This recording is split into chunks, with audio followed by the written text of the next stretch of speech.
काका पकड़िए, पौंदिता बैरिस्टर क्यों नहीं बन सकती? इतनी मेहनत से पढ़ाई कर रही है वो रोज। पौंदिता तुम बीच में मत बोलो।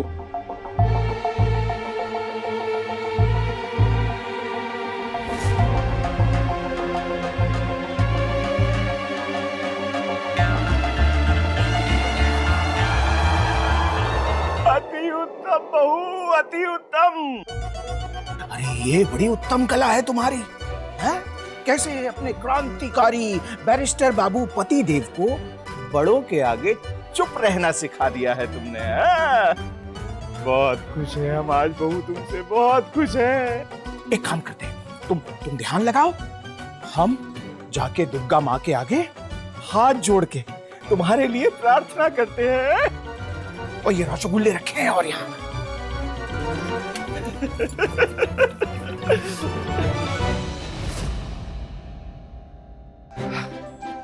अति उत्तम, अति उत्तम। चुप बैठना सिखा रही हो मुझे पौंदिता। ये लो, इसका इस्तेमाल करो और मुझे बताना कि आरामदायक है या नहीं। चलो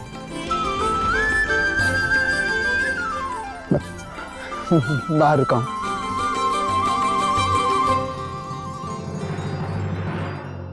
तुझे इस हवेली तक किसने पहुंचाया? मैंने। तुझे रानी बनने का सपना किसने दिखाया? मैंने। तुझे सत्ता तक पहुंचने का रास्ता किसने बताया संपूर्णा? मैंने। और तूने क्या किया? तूने दूध में गिरी हुई मक्खी की तरह हमें ऐसे उठाया, फेंक दिया।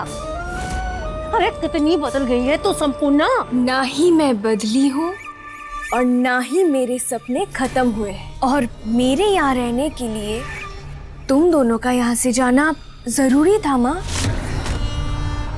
और हाँ, मैंने सब कुछ जानबूझकर किया। माँ, तेरी तो बेटी हूँ और तुझी से सीखा है मैंने कि घर जलाना हो तो पहले खुद के बचने का रास्ता ढूंढ लेना चाहिए। तो बस वही रास्ता बनाया मैंने माँ। अब एक बार मैं त्रिलोचन रॉय चौधरी और सारे रिश्तों को जला के राख कर दूं, उसके बाद इसी रास्ते से मैं तुम दोनों को वापस लेके आ जाऊंगी। पर माँ, तब तक के लिए तुम दोनों के यहाँ से जाना ही सही है। सबके नजरों में अच्छा बनने के लिए तूने हमारी आहुति तो दे दी संपूर्णा, लेकिन याद रखना, तू तभी तक इस हवेली में है जब तक सुमति बोधी का राज सुरक्षित है।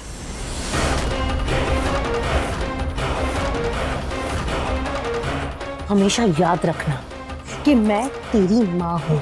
अगर तुझे सपने दिखा सकती हूँ तो तेरे सपने तोड़ भी सकती हूँ। माँ, मुझसे ज्यादा तुझे कोई अच्छे से जान सकता है क्या? सुमति पीशी का राज बनाया रखने की जिम्मेदारी तो मैं तुझे ही सौंप रही हूँ। तुम और बाबा पीशी का ध्यान रखोगे और मैं तुम दोनों का। पर माँ, अभी फायदा इसी में है कि आप दोनों शांति से हवेली छोड़कर चले जाओ।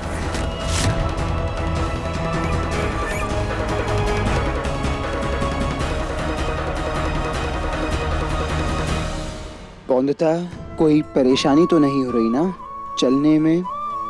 बहुत अच्छे। अच्छा सुनो, परीक्षा देने से पहले प्रश्न पत्र ध्यान से पढ़ना, ठंडे दिमाग से। ऐसा नहीं कि कुछ और पूछा हो और तुम कुछ और ही लिख कर आ जाओ, समझी? अपने जीवन की पहली परीक्षा के लिए ऑल द बेस्ट पौंदिता। चलो। परीक्षा के लिए नहीं जाएगी बहू।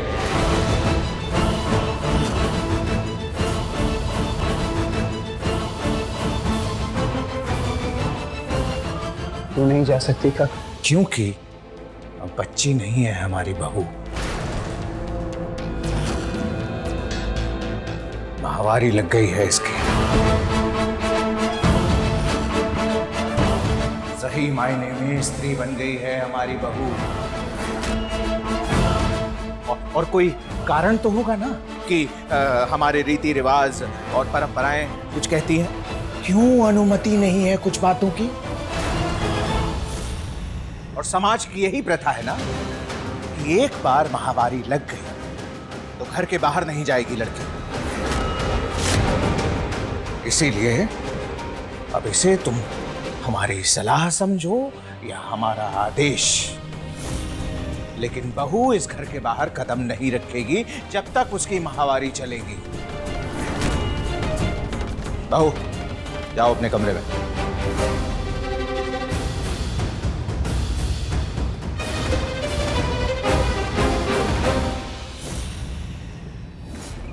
तीर ठीक निशाने पे लगा है।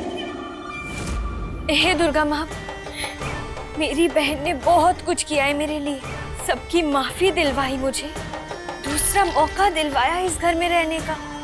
बहुत अच्छी है बौंदिता। पर दुर्गा माँ आप ही बताओ, बौंदिता के महीने लगने वाली बात ऐसे अनिरुद्ध और बौंदिता को छिपानी नहीं चाहिए थी सबसे। मुझे चिंता है उसकी, इसीलिए कह रही हूँ आपसे। ऐसे महीने लगने पर घर से बाहर जाना सही है क्या? और वो भी लड़कों के विद्यालय में।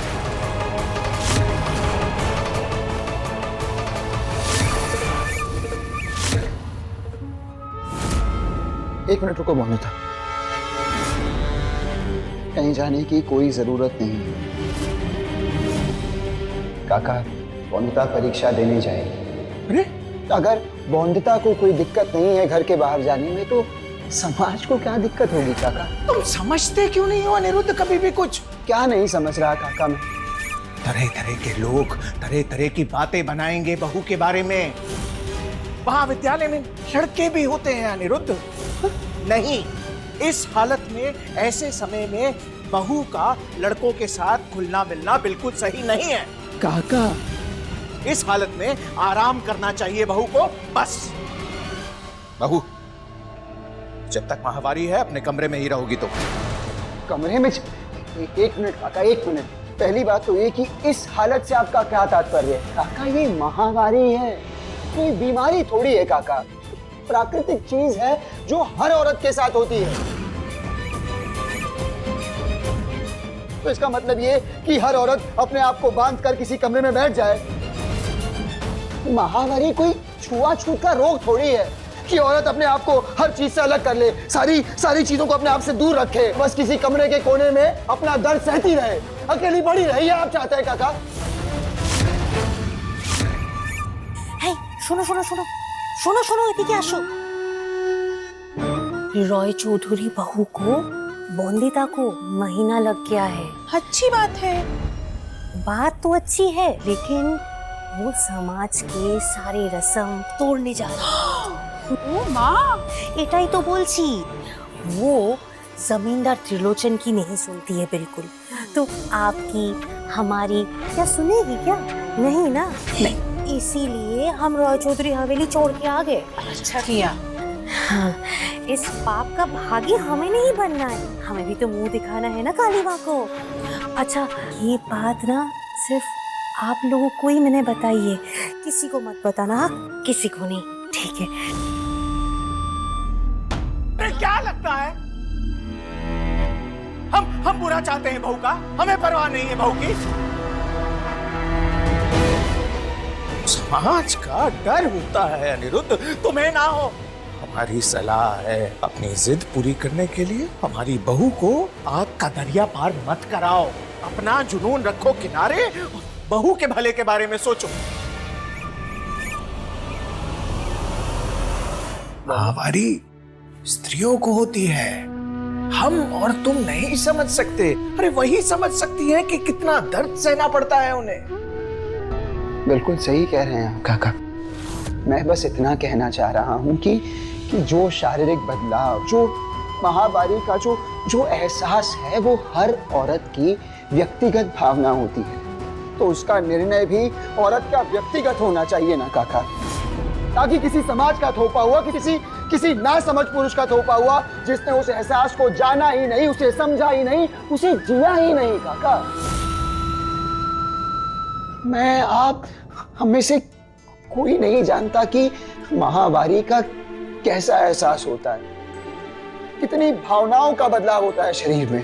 तो काका, मैं बस इतना कहना चाहता हूं कि बौंदिता की महामारी बौंदिता का व्यक्तिगत एहसास है, तो इसका निर्णय वंदिता पर छोड़ते हैं प्लीज। वंदिता परीक्षा देना चाहती है या नहीं, ये सवाल ना ही आपका है, ना ही मेरा, ना ही किसी समाज का। ये वंदिता का व्यक्तिगत सवाल है काका। तो फिर वंदिता से पूछते हैं ना।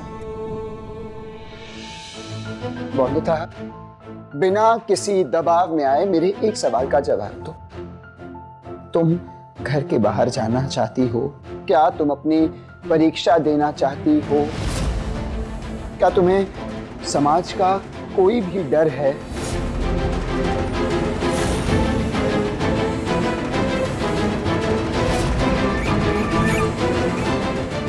समाज क्या कहेगा, मेरे मन में कोई डर नहीं है पति बाबू। और अपनी परीक्षा देने के लिए हर मुश्किल से लड़ने के लिए तैयार हूँ मैं।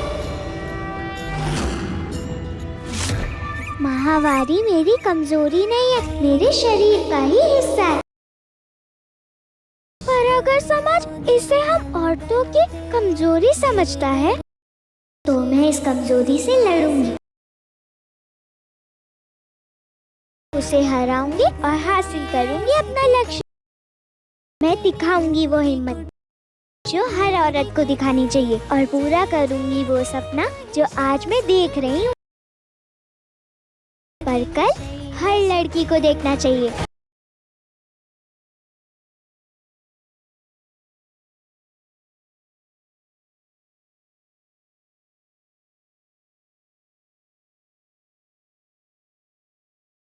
दुर्गा माँ का वरदान मिला है मुझे, तो इस वरदान को गर्व से सीने से लगाकर सर उठाकर चलूंगी मैं, और चलेगी हर लड़की।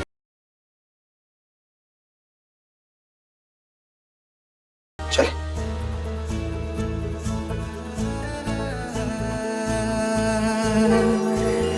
तुझ में रोशन होगा सूरज तो धूप भी आएगी, शब्द कागज पर चलेंगे तो राह तू पाएगी।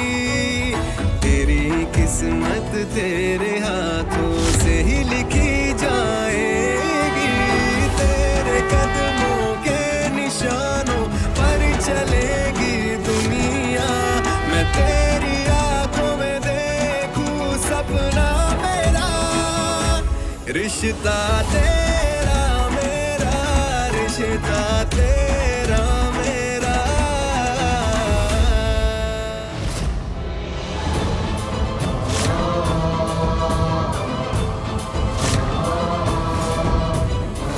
रॉय चौधरी बहू को वंदिता को महीना लग गया है।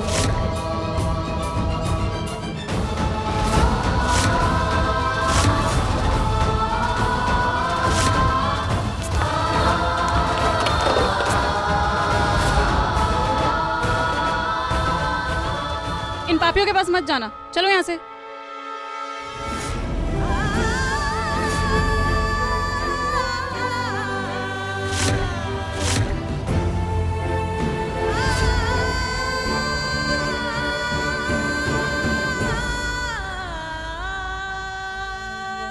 तुम ठीक हो ना वंदिता? मैंने तुम्हें बताया था ना, समाज में माहवारी को लेकर कई सारे भ्रम फैले हैं। जो तुमने अभी देखा, लोग तुम्हारे साथ बिल्कुल गलत बर्ताव कर रहे हैं, तुम्हारे पास नहीं आ रहे, तुम्हें छूने से डर रहे हैं। वंदिता, क्या तुम्हें इस बात से कोई भी घबराहट या कोई भी परेशानी है? अगर है तो हम अभी लौट चलेंगे, घर जाएंगे, कोई परीक्षा वरीक्षा नहीं देनी हमें, नहीं जाएंगे वंदिता। अगर तुम्हें कोई परेशानी होगी तो। नहीं पति बाबू, अब तक तो परीक्षा देना मेरी जरूरत थी, अब ये परीक्षा जिद है मेरी। पहले अपने लिए थोड़ा बहुत पढ़ना लिखना चाहती थी मैं, और अब खूब पढ़ना लिखना चाहती हूँ मैं। इतना पढ़ना चाहती हूँ कि इस लायक बन जाऊँ कि समाज की बनाई इन गलत परंपराओं को खत्म कर सकूँ, दूर कर सकूँ वो सारे भ्रम जो औरतों के दिमाग में भरे हैं समाज ने। तोड़ दूं हर उन झूठे नियमों को जो औरतों को पीछे ले जाने के लिए बने हैं, और आदमियों से पहले औरतों की सोच में एक नया बदलाव ला सकूं। और आपसे ही तो सीखा है ना, सिर्फ शिक्षा ही ला सकती है ये बदलाव औरतों में और समाज में।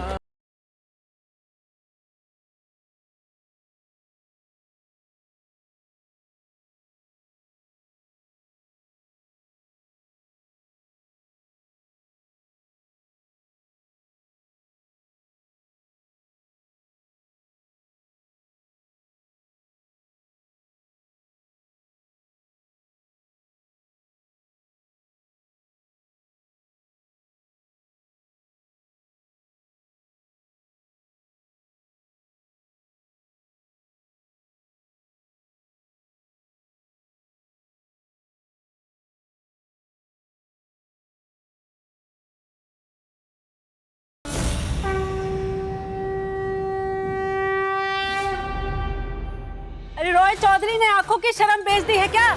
इतना बड़ा पाप हो रहा है घर की बहू के हाथों, उसे समझा नहीं सकते क्या? घर की बहू को मर्यादा में नहीं रख सकते क्या रॉय चौधरी?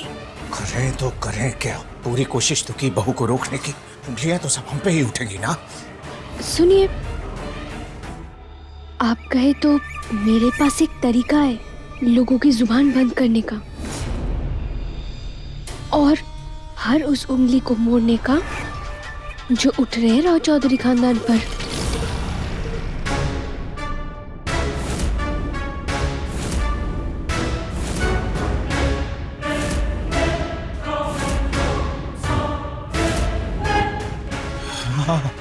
हाँ, ये सही रहेगा, और बहू कभी भी हमारी ये बात मानने से मना नहीं कर पाएगी। जी।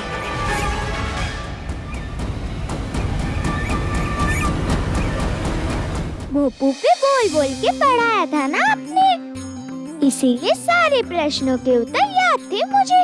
अच्छा, तो कल से रोज भोपू पर ही पढ़ाया जाएगा तुम्हें। मेरी पढ़ाई तो हो जाएगी, पर बाकी सब भाग जाएंगे हवेली से।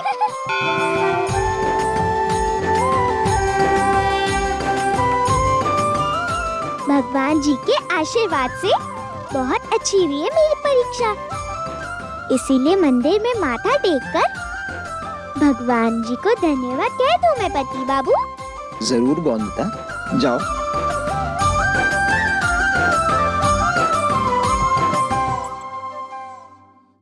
रुक जा,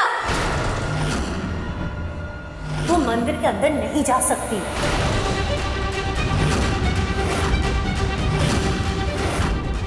भूल गई तू कि तेरा महीना चल रहा है? तू अभी अपवित्र और अशुद्ध है। आप खुद एक औरत होकर ऐसी बातें कर रही हो मामी। महावारी तो भगवान जी ने ही दी है ना हम औरतों को, और जो भगवान का दिया हो उसे हम प्रसाद कहते हैं, और प्रसाद का भी हमें अपवित्र और अशुद्ध बना सकता है मामी। ओ काली माँ! अरे देखो देखो ताड़ाताड़ी आशो! अरे आशो आशो आशो! अरे ये रॉय चौधरी बहू हमारी के वक्त जिद कर रही है मंदिर के अंदर आने के लिए, पर हम ऐसा करने दे सकते हैं क्या? नहीं ना। ये खुद तो पाप की भोगी बनेगी और हमें भी काली माँ का श्राप दिलवाएगी। बाबा, भगवान के मंदिर में जाना पाप नहीं होता मामी, बल्कि पाप तो भगवान के मंदिर के बाहर तमाशा करने में होता है। ये देखो, लिखा भी है यहाँ, कृपया मंदिर में शांति बनाए रखें। और वैसे भी मुझे तो बस दुर्गा माँ को धन्यवाद कहना, और वो तो यहाँ बाहर से हाथ जोड़कर भी तो कह सकती है।